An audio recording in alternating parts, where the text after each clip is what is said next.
Bismillahirrahmanirrahim. Assalamualaikum warahmatullahi wabarakatuh.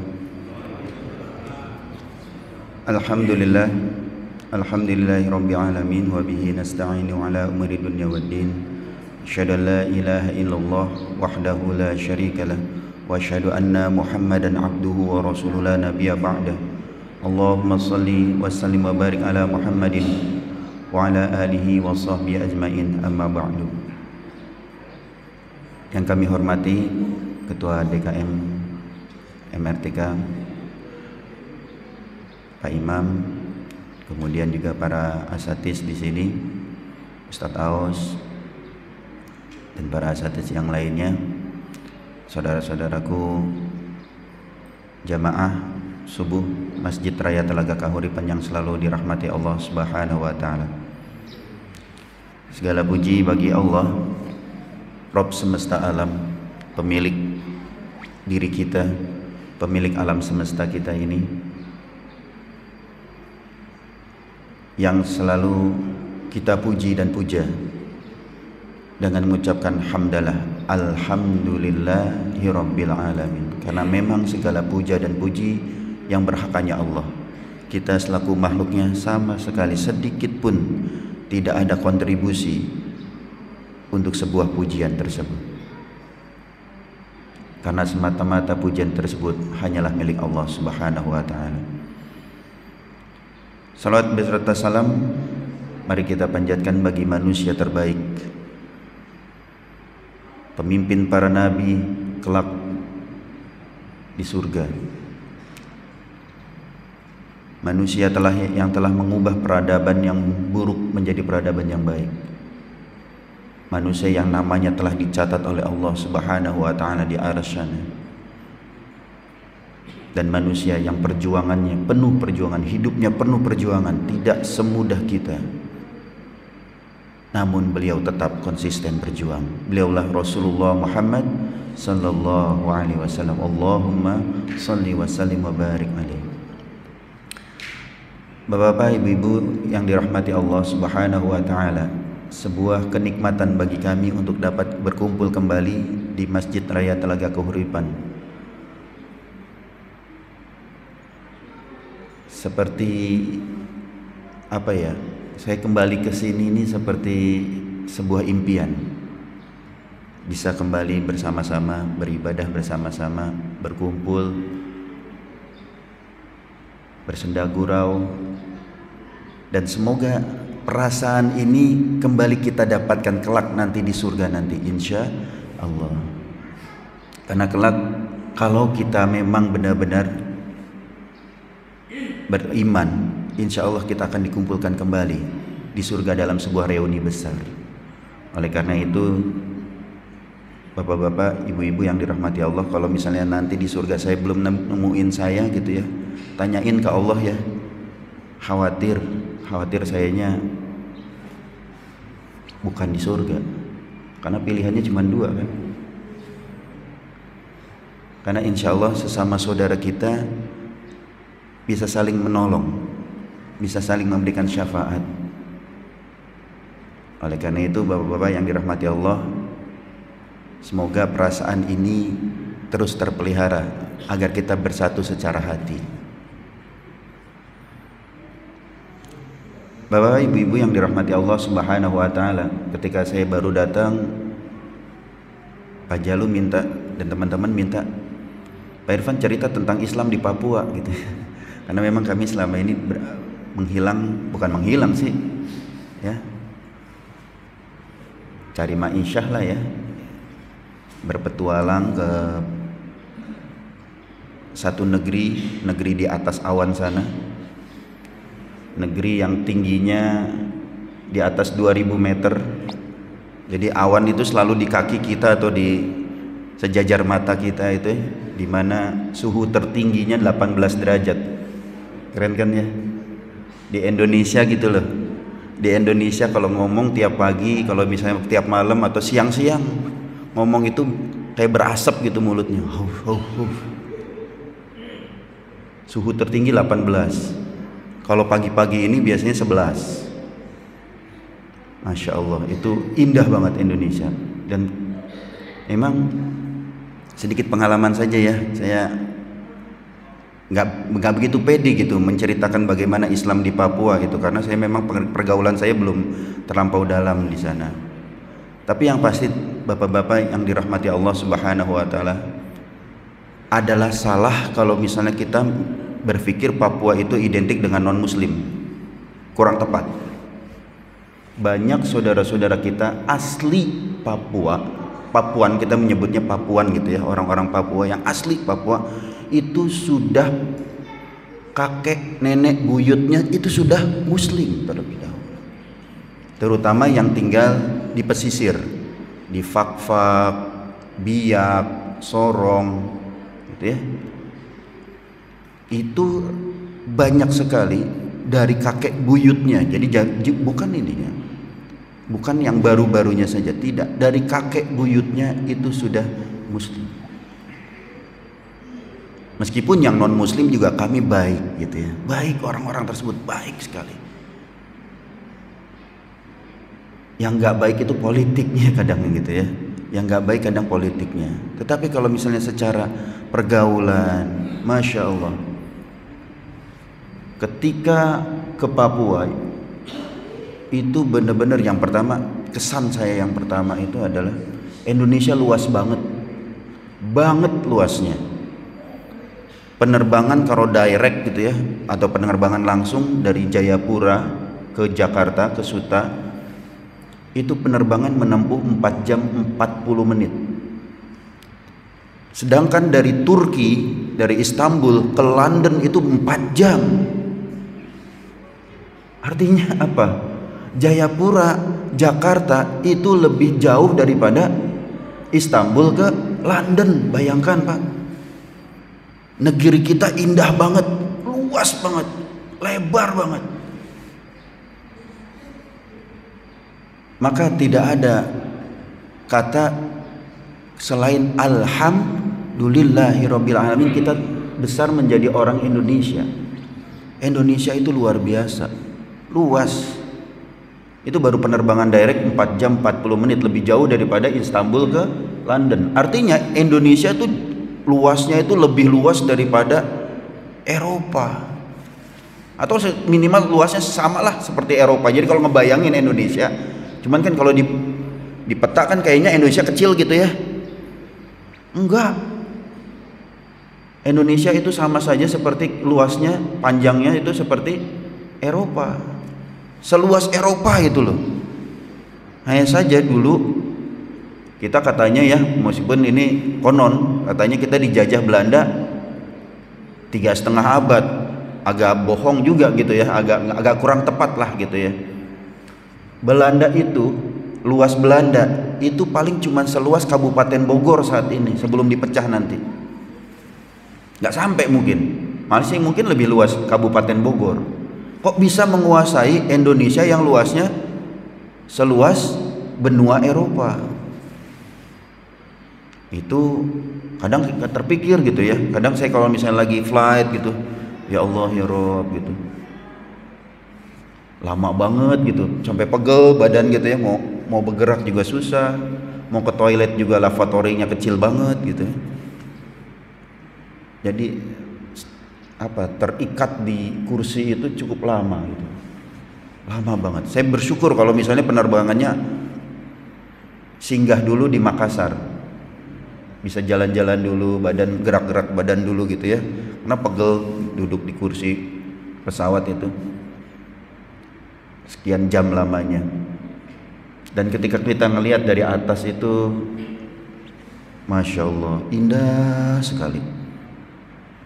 Kepulauan, laut, ada yang warnanya biru, ada yang warnanya hijau, ada yang warnanya agak kehitaman. Indah sekali itu di atas, masya Allah. Tapi sekali lagi, saya kalau misalnya ditantang untuk bicara mengenai Islam di Papua, saya agak belum yakin, belum pede gitu. Akhirnya kata Pak Jalu, terserah Pak Irfan aja lah, yang pede apa gitu. Yang pede akhirnya ini, selamat dunia akhirat aja lah gitu ya. Karena kemarin ketika saya di sana yang saya pelajarin adalah mengenai safety gitu. Jadi kerja di sana itu baru kerja aja belum boleh ngapa-ngapain kecuali udah training. Jadi training isinya, meskipun udah jenggotnya udah mulai ada ubahnya gitu ya, udah mulai putih gini, latihan lagi, training lagi. Dan paling utama trainingnya ada training safety, training keselamatan. Alhamdulillah. Oh ya, sedikit balik lagi tadi. Jadi ketika di Papua sana itu maklum ya, Papua itu seperti ibarat peribahasa, ada gula, ada semut. Jadi dari seluruh Indonesia, wah itu jadi kebayang gitu ya muka-mukanya. Kalau kita kan sama nih ya rata-rata ya kayak gini Melayu gitu ya, muka-mukanya muka Melayu ini gitu. Kalau di sana itu muka-mukanya ada Melanesian gitu ya. Kemudian ada Afrikan, ada orang Afrika juga, Afrika Selatan itu banyak juga di sana gitu. Terbayang gitu ya, ayyuhan nasu inna khalaqnakum, ya. Kemudian waja'alnakum, yang terutama kalimat Hujurat 13 itu waja'alnakum syu'uban wa qabaila lita'arafu. Benar-benar Allah menciptakan itu ya Allah. Ada yang kulitnya benar-benar itu ya, ini putihnya, itu hitamnya kelihatan banget. Ada yang rambutnya lurus, ada rambutnya keritingnya kecil-kecil banget. Lucu, senang gitu, menyenangkan. Lita'arufu, agar kita saling mengenal. Bahasanya gitu ya, bahasanya bukan bahasa Sunda aja gitu, bahasa yang bicaranya Rio Sunda juga banyak di sana. Yang ngomong Jawa juga akeh ngono lho.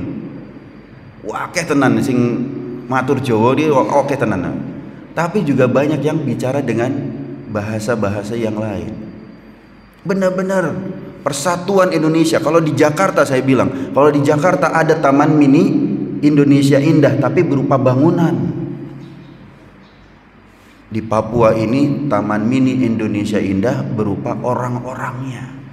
Real, budayanya, cara bicaranya, cara senyumnya, wah indah banget. Itu sama lengkap.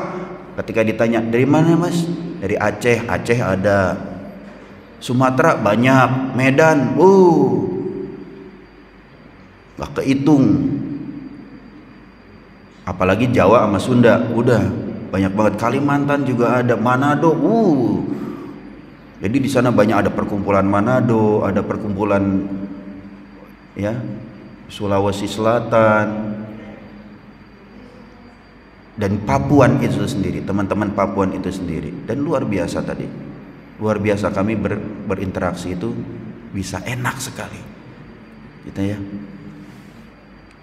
Itulah salah satu pelajarannya itu. Selebihnya saya nggak pede untuk menceritakan bagaimana mereka Islam masuk ke sana itu abad ke-14 udah ada gitu.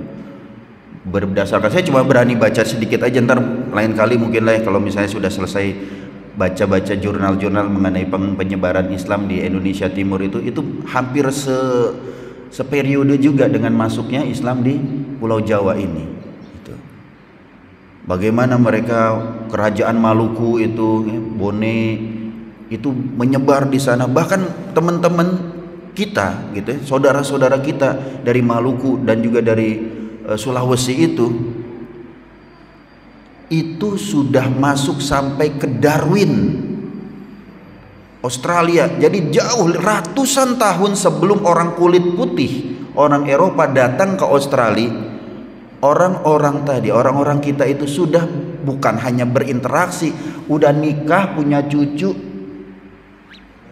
dan menyebarkan Islam di Australia.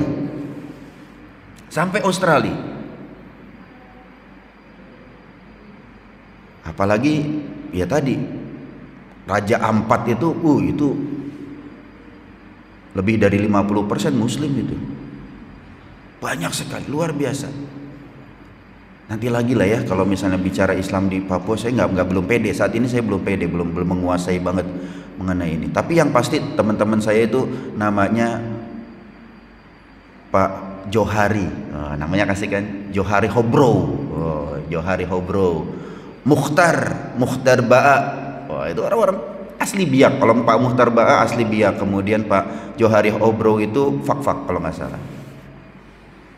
Itu luar biasa dan banyak sekali. Dan itu mereka ingat satu hal yang saya ketahui langsung dari mulut mereka, kami sudah dari kakek buyut kami Muslim, intinya itu.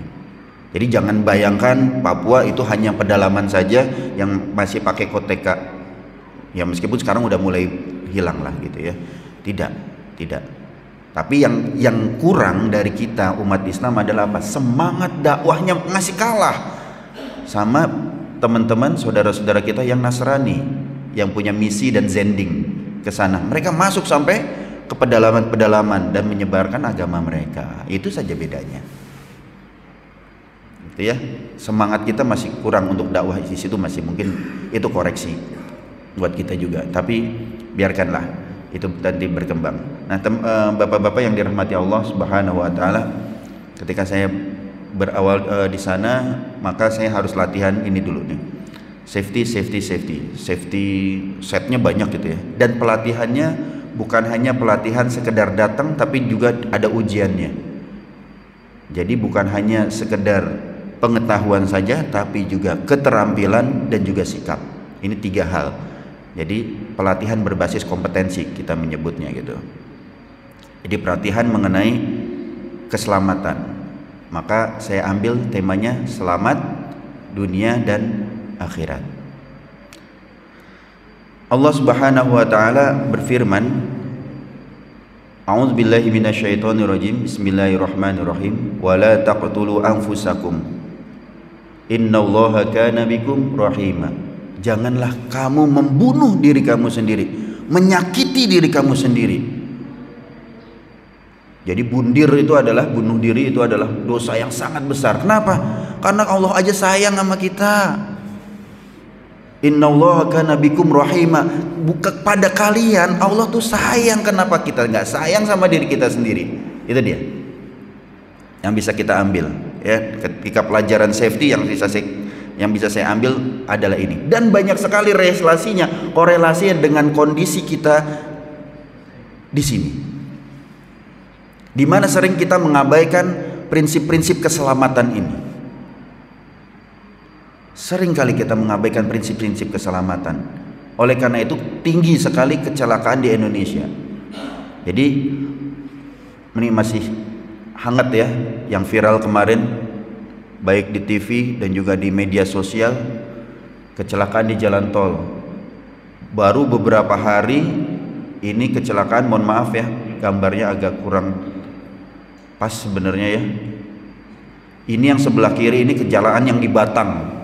Masih ingat nggak?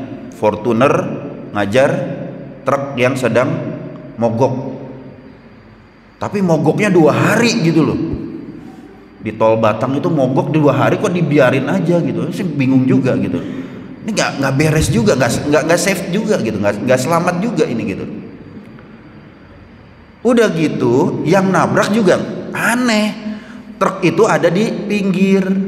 Kenapa nyusul dari sebelah kiri? Aneh kan? Jadi saya ingatnya remuk gitu loh. Fortunernya remuk gini kayak gini nih. Kondisi meninggal berapa ya? 4 ya kalau nggak salah ya. Nggak berapa lama kita dapat berita lagi, Habib Ja'far ya kalau nggak salah, yang saya lupa ya, ini meninggal juga. Mobilnya bukan Fortuner, mobilnya itu Innova di Sragen, tol Sragen. Ini tol emang enak banget gitu, lurus, jalannya halus gitu, ngejejek kadang sampai 150. Kalau mobilnya bagus kayak Fortuner itu masih nyaman-nyaman aja. Nyaman ya, inget ya, nyaman bukan aman, nyaman.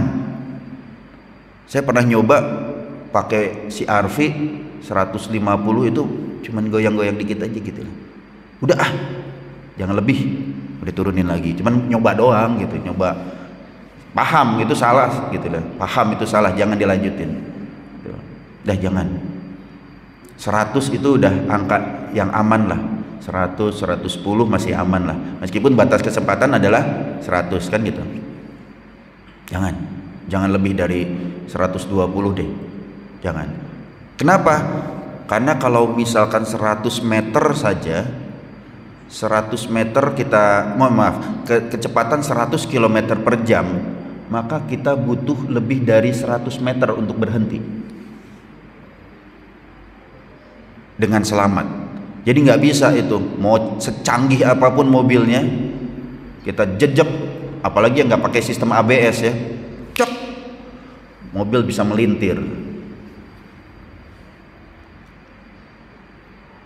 Mobil dengan kecepatan 100 km per jam itu butuh berhentinya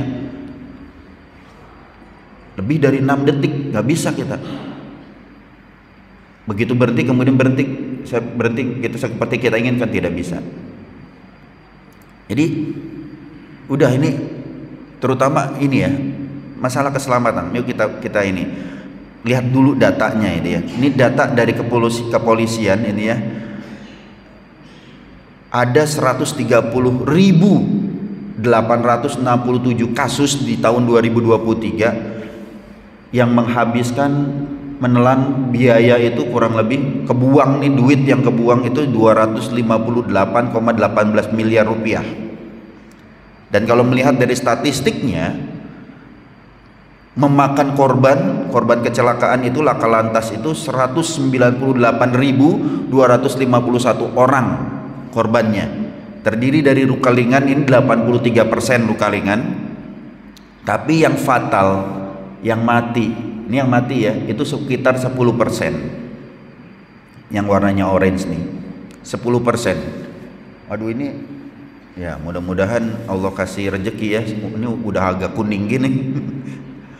Kalau misalnya daun kuning itu bentar lagi itu itu dia. Mudah-mudahan Allah kasih rezeki MRTK biar bisa ganti ininya. 10% kematian. Jadi artinya apa? 10% dari 198.100 198.000. 10%-nya berapa, Pak? 19.000, hampir 20.000 yang mati gitu loh.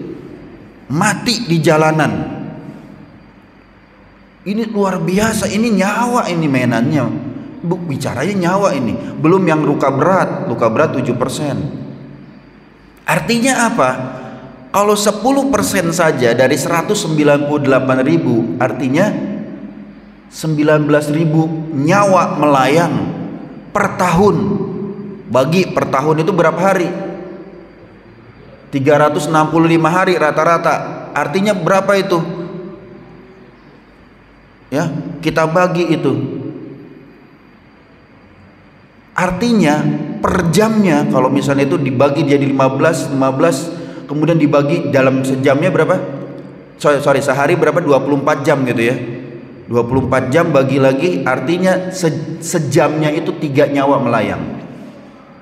Kurang lebih 3 nyawa. Nih tadi nih dari subuh kita udah 3-nya melayang gitu di jalanan. Ini di Indonesia saja. Ini se-Indonesia, ini data ini adalah ngambil dari kepolisian Indonesia. Ini tahun 2023. Jadi setiap jamnya rata-rata itu kurang lebih 3 nyawa melayang di Indonesia.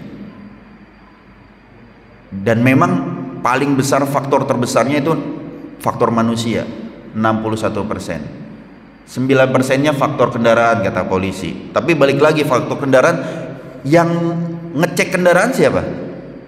Manusia juga. Jadi 70% aja kalau kayak gitu ya. 30% faktor sarana dan lingkungan. Sarana dan lingkungan yang harusnya ngejaga siapa?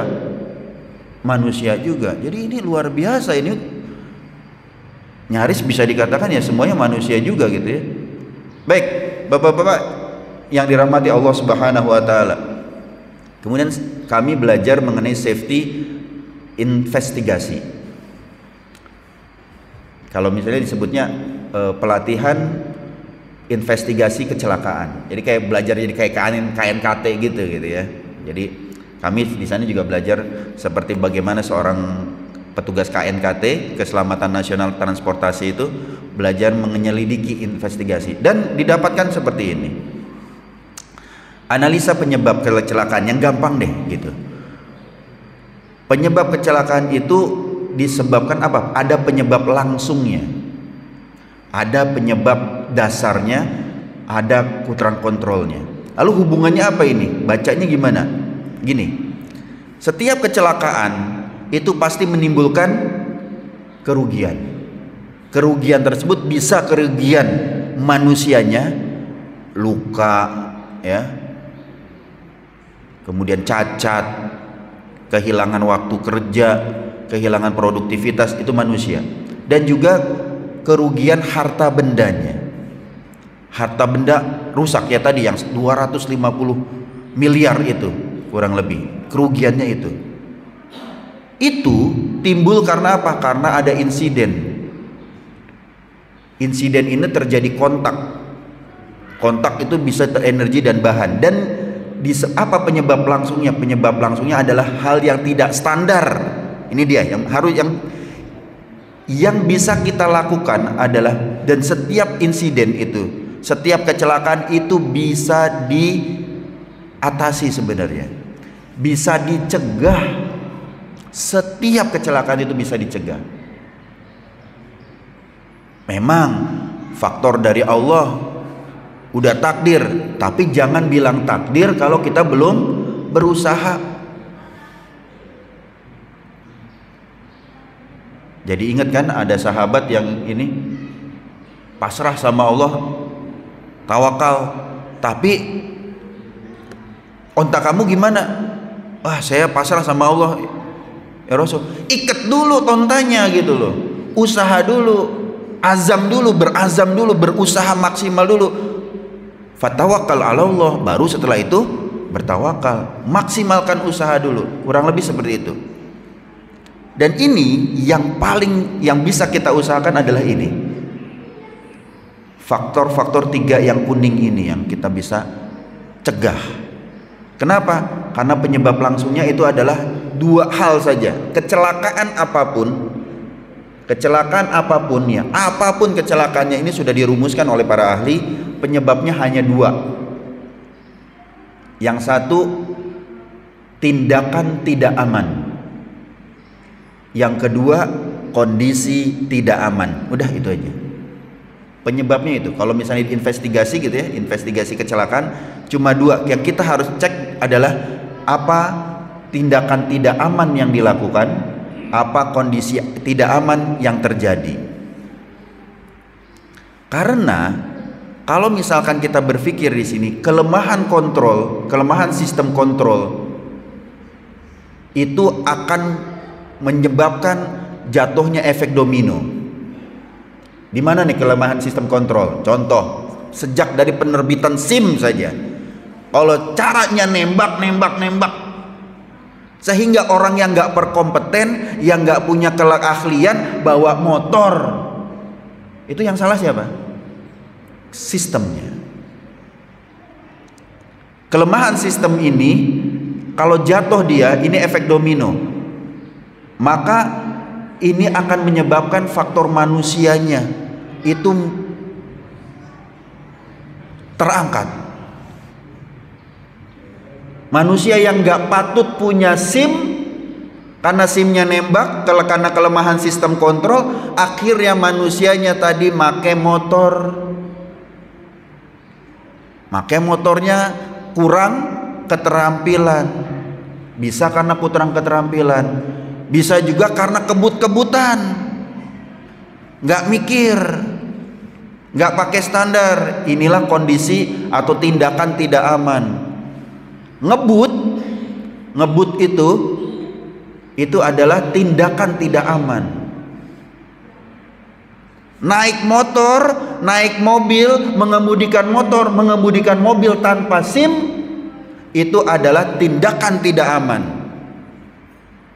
Bapak-bapak, tegas sama anak-anak kita, kalau belum punya SIM jangan pakai motor. Apalagi dibiarkan begitu saja. Karena banyak sekali anak-anak kita sekolah banyak pakai motor. Kalau deket-deket cuman kahuripan saja atau cuma candra loka aja mungkin masih bisa ditolerir. Tapi kalau sudah ke jalan raya, jangankan gitu, yang mati, mohon maaf ya, punten bahasanya, mati ya bahasa dari bahasa Arab juga kan, maut, al maut, mati gitu ya. Itu udah berapa yang mati di lingkungan kita aja. Sok beberapa tahun yang lalu di sini, di depan MRTK sini kan, berapa nyawa meninggal tuh, motor. Kemudian yang arah sana Haiho sekarang namanya apa? Samasta ya. Di Samasta itu juga ada yang meninggal di depan. Oh bah. Karena apa? Karena prakteknya nggak aman.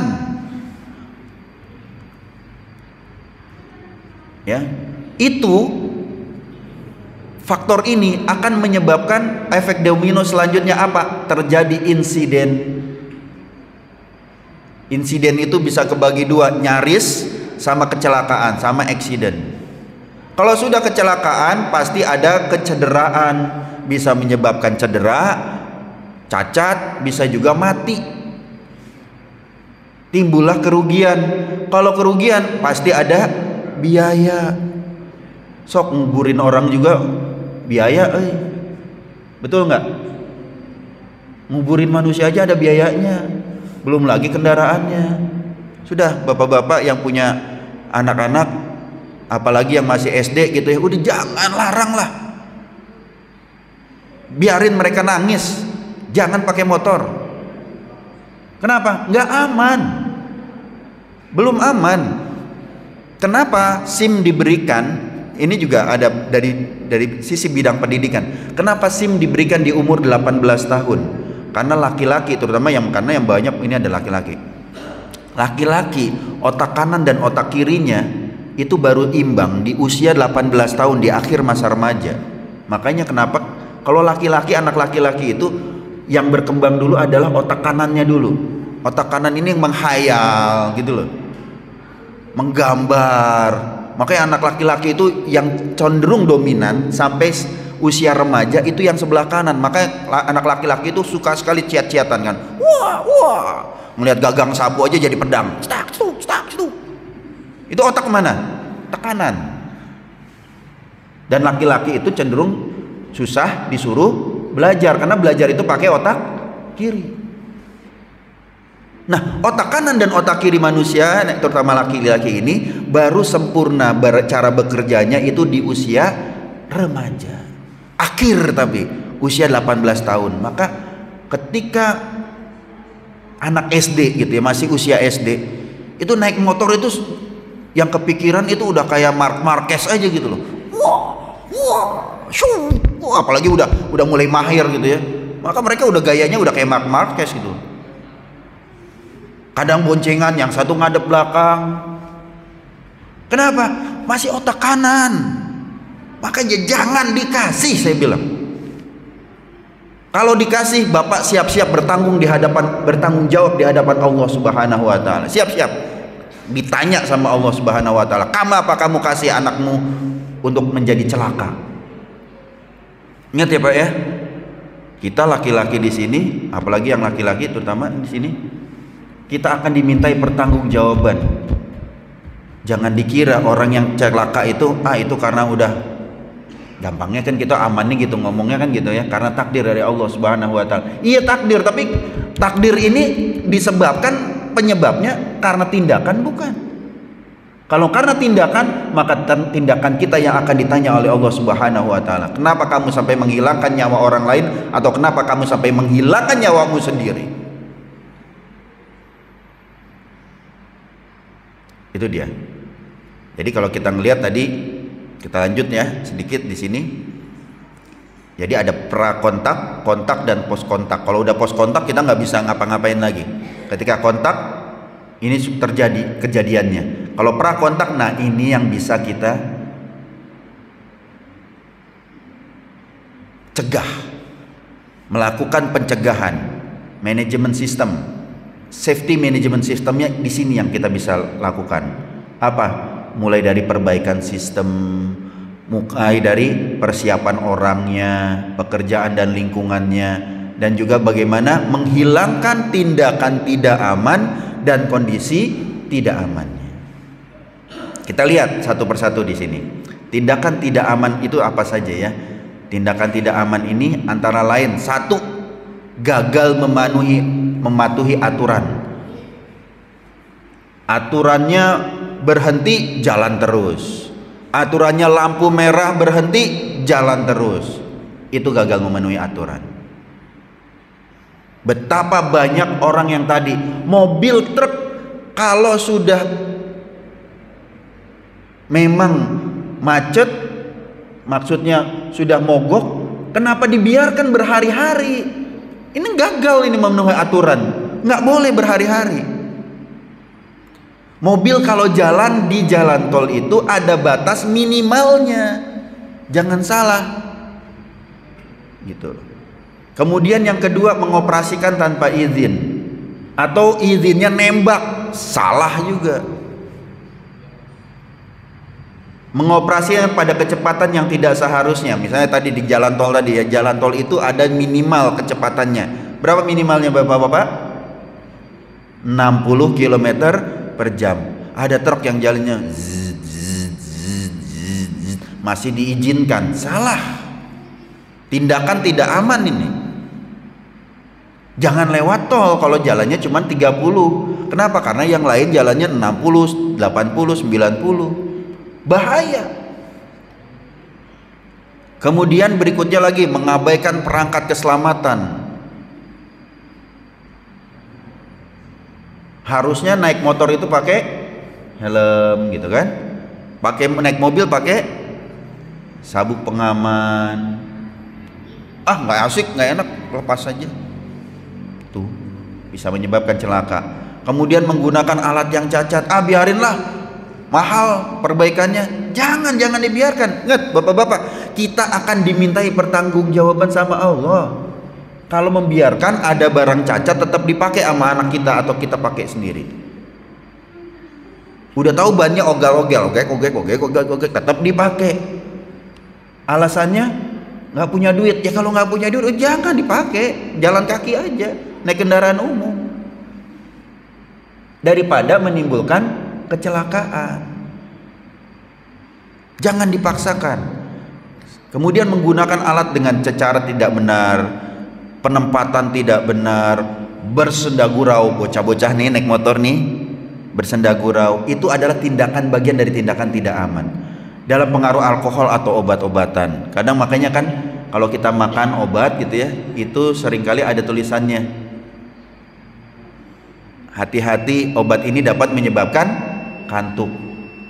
Hati-hati, jangan maksakan kalau misalnya lagi nggak sehat gitu ya. Ini adalah salah satu contoh tindakan tidak aman. Kemudian berikutnya, kondisi tidak aman artinya apa? Penjagaan tidak memadai, kurang memadai, alat pelindung tidak memadai, material yang cacat, sistem peringatan tidak memadai, harusnya sudah ngerem, nggak ngerem juga, kebersihan mobilnya kotor, ada kaleng di kabin mobil gitu ya, kemudian nanti kalengnya bisa, atau karpetnya, ini beberapa kali kejadian, karpet mobil itu menghalangi pengereman.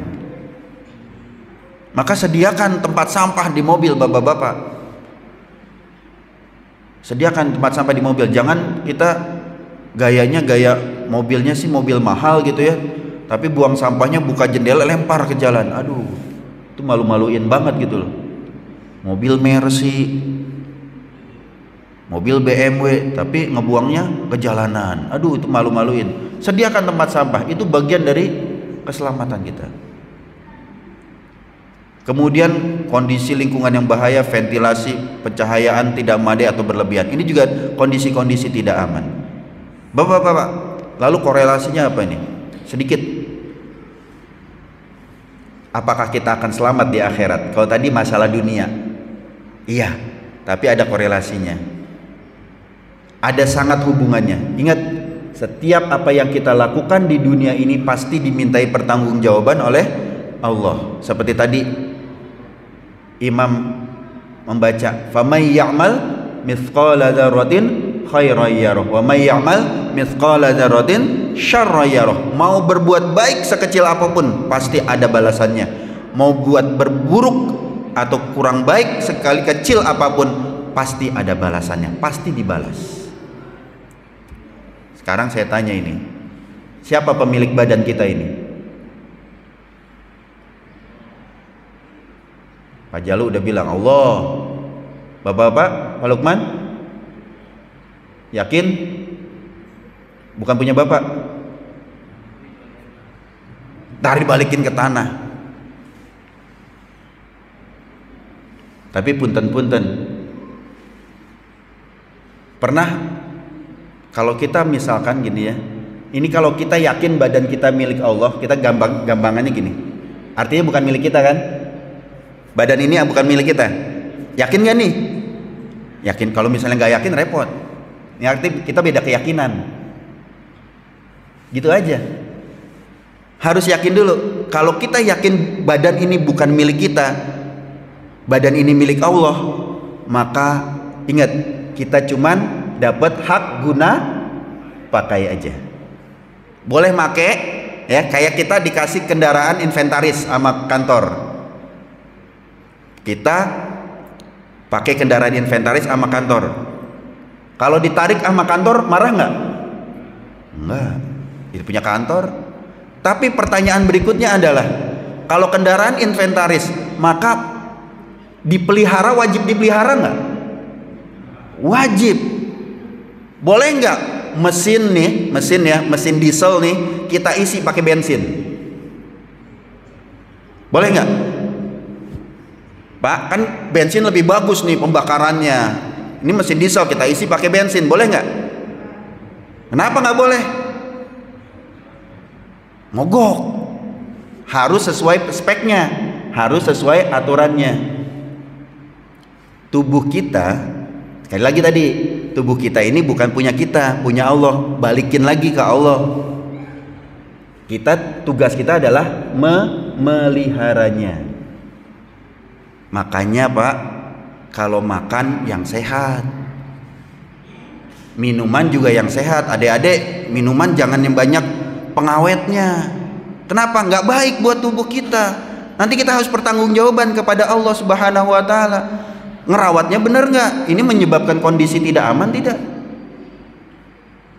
Jangan minumannya yang bersoda gitu ya. Minumannya yang banyak pengawetnya, sama kita bapak-bapak juga. Tambah lagi yang ngudut. Saya nggak pakai punten. Yang ngudut itu sama saja mirip seperti kita ngasih motor kita pasir.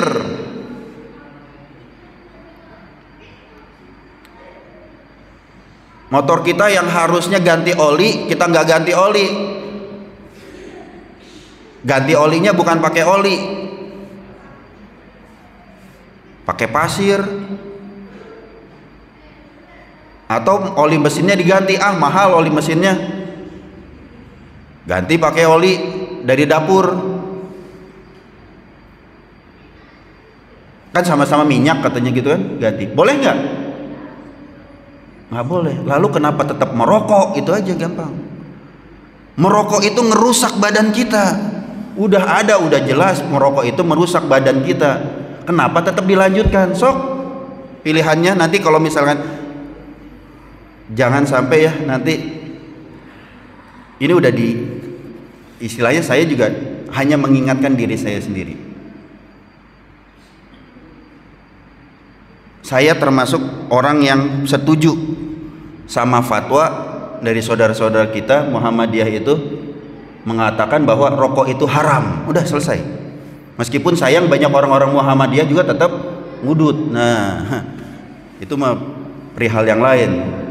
Tapi sudah teman-teman yang masih ngudut, udah stop. Kenapa? Emang nggak dimintai pertanggungjawaban? Emang nggak menyebabkan kondisi tidak aman? Tidak aman buat badan kita. Tidak aman, sangat tidak aman gitu loh. Sangat tidak aman. Tapi kan rokok itu nggak haram, sok silakan. Kalau ngambil rokok itu kan cuman makruh, silakan ambil pendapat yang itu. Tapi dokter jelas mengatakan tadi, ya, dokter mengatakan bahwa itu merusak kesehatan. Dan kalau kita yakin badan ini kita milik Allah, maka perlakukanlah dengan baik, karena pasti akan dimintai pertanggungjawaban. Jangan juga nanti udah diingetin masih ngeyel, nanti akan dimintai pertanggungjawaban. Ingat, yang suka baca tabarok pasti hafal. Kullama ulqiya fiha faujun sa'alahum khazanatuha alam ya'tikum nadhir. Pas masuk neraka emang ditanya kan, emang kemarin nggak ada yang ngingetin? Qalu bala, iya udah diingetin. Qad ja'ana nadhirun fakadzabna, udah diinget tapi tetap aja ngeyel. Udah dibilang badan jangan dikasih rokok, masih gudut juga. Sok, nanti silahkan pertanggungjawaban, terserah pertanggungjawaban masing-masing, kita badan masing-masing.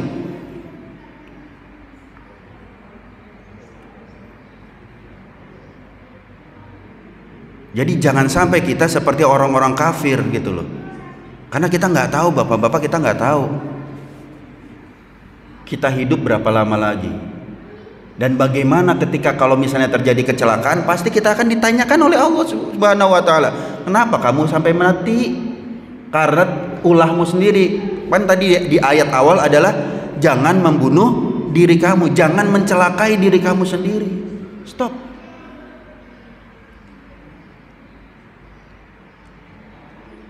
Ini dia.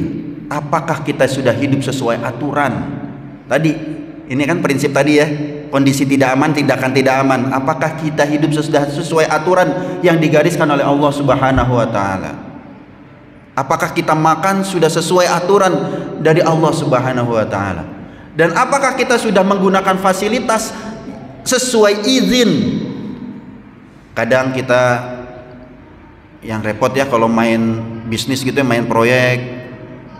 Ingatlah, tanda tangan kita ini nanti akan dimintai pertanggungjawaban.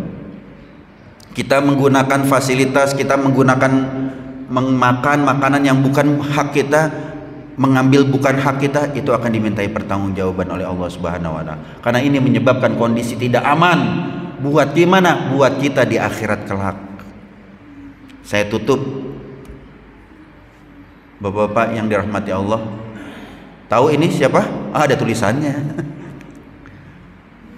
Muhammad Ali, ya. Muhammad Ali, cerita Muhammad Ali dan korek api. Apa Muhammad Ali dan korek api, apa hubungannya? Jadi Muhammad Ali ini sang juara dunia yang Allah yarham, karena sudah almarhum sekarang ya. Dulu pernah ditanya oleh seorang wartawan gitu loh, ngapain itu korek, kamu kan gak ngerokok, ngapain kamu pegang-pegang korek ini? Kata Muhammad Ali, iya, korek ini buat saya nyalakan. Buat apa? Jadi kalau saya mau berbuat maksiat, saya menyalakan dulu di atas tangan saya, panas, nggak kuat. Kalau sama korek api aja saya nggak kuat, apalagi sama panasnya neraka. Setiap yang kita lakukan pasti dimintai pertanggungjawaban oleh Allah Subhanahu wa taala. Nyetir, ngebut, nyetir, ugal-ugalan, itu pasti akan dimintai pertanggungjawaban oleh Allah Subhanahu wa taala. Mikir, kata Cak Lontong gitu, mikir.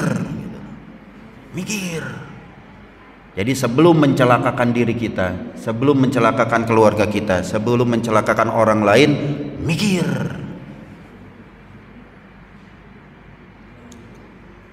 Dan sebelum tadi ya sebelum dihisab oleh Allah Subhanahu wa taala udah diingetin.